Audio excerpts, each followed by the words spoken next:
Eto mga loti, panoorin natin ulit si Zaira Paco dito sa Midsayap, North Cotabato mga idol. Dito sa ladies class mga idol, kalaban niya si Laila Goro, ang kanyang best friend mga idol.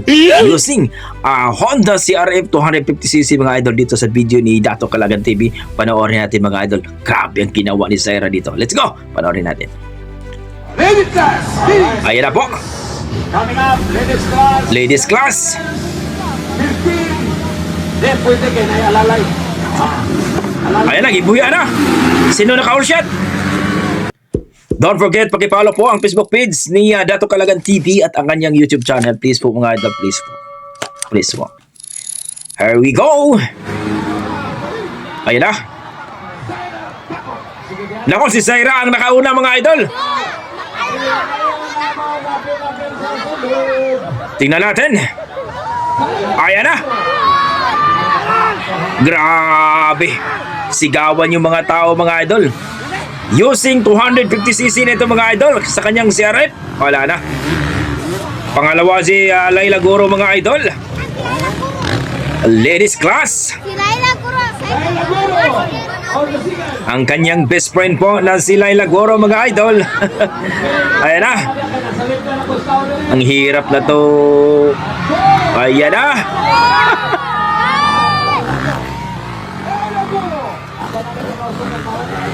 Nag-double jump na naman. Grabe. 250cc na ito mga idol ang gamit niya mga idol. Mahirap na to talunin. Yan na po mga idol ang ating 13 years old na si Zaira Paco. Lipad! Nasundan po ni Laila Guro mga idol.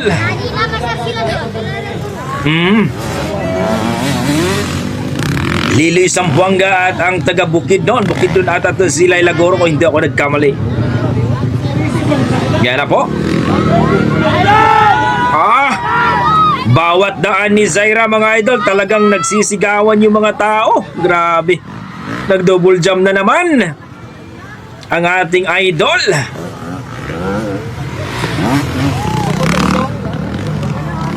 Ibang klase talaga tong batang to. Lipad!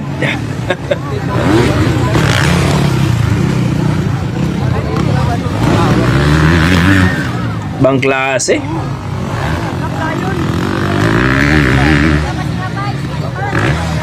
$250cc na ito mga idol ha. Dito po sa Midsayap, North Cotabato po.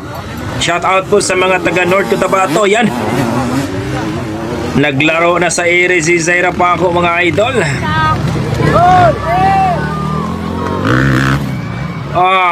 Lipad. Double jump. Ayun na. Talagang sigawan mga idol kapag si Zaira na po ang dadaan, no?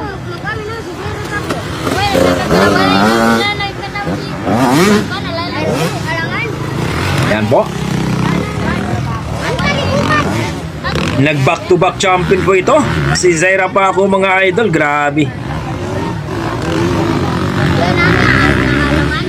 Followed by Laila Goro mga idol.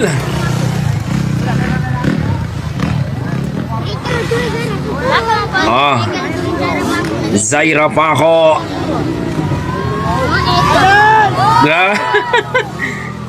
Bawat daan ni Zaira Paco mga idol talagang nagsisigawan yung mga tao. Ibang klase. Sa totoo lang mga idol na pag wala daw si Zaira talaga ayon sa ating mga fans dyan, mukhang matamlay ang ating mga fans mga idol kasi ang gusto nilang makita si Zaira Paco talaga. Ano? Napakaliit na bata pero halimaw. Halimaw po sa motocross mga idol. Grabe, parang nag-practice lang.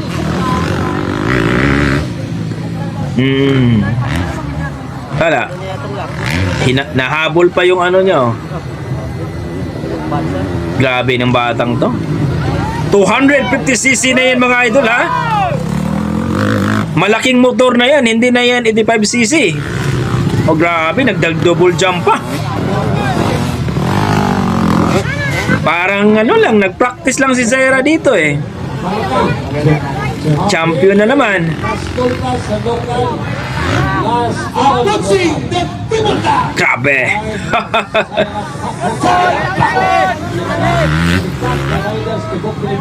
Wala na. Panalo. So yun po mga idol, panalo po ang ating Baby Aguila ng Lily Zamboanga no? Dito sa first head ladies class dito po sa Midsayap, North Cotabato. Grabe. Parang naglalaro lang si Zaira, parang nagpractice lang si Zaira mga idol. So congratulations din ni Laila Goro, ang ating Pride of Bukidnon. Bukidnon ata yun si Laila Goro. So palakpakan po natin si Zaira Paco, no? Sa first set po dito sa Midsayap, North Cotabato. Grabe. Parang naglaro lang si Zaira. Ibang klase talaga tong batang to. Yan ang sinasabi natin mga idol na ayon din sa mga fans natin dyan na nakikita at nababasa natin sa comment section. Matamlay daw sila pagka wala talaga daw si Zaira Paco. Talagang sinasabi nila.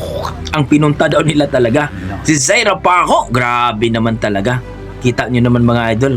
Kapag dumaan na si Zaira, talagang nagsisigawan yung mga fans mga idol. So congratulations itong ating batang maliit, no? 13 years old na talagang napaka-inosente. Walang kamuwang-muwang sa mundo. Pero pagdating sa racetrack, sorry na lang, halimaw po yan. So kayo mga idol, ano masasabi nyo sa performance ni Zaira Paco, ang ating Baby Aguila ng Lily Zamboanga? Don't forget mga idol, pakipollow po ang Facebook page at YouTube channel ni Zaira Paco at ni Dato Calagan TV mga idol. Suportahan po natin mga idol. Grabe, anong masasabi nyo? Please comment down below mga idol para ating pag-usapan. Yan ang ating mga dugong Pinoy pagdating talaga sa talent, ibang klase, lalong-lalo na itong ating Baby Aguila ng Lily Zamboanga. Okay, hanggang dito lang mga idol. Maraming salamat. Ingat po kayo lagi.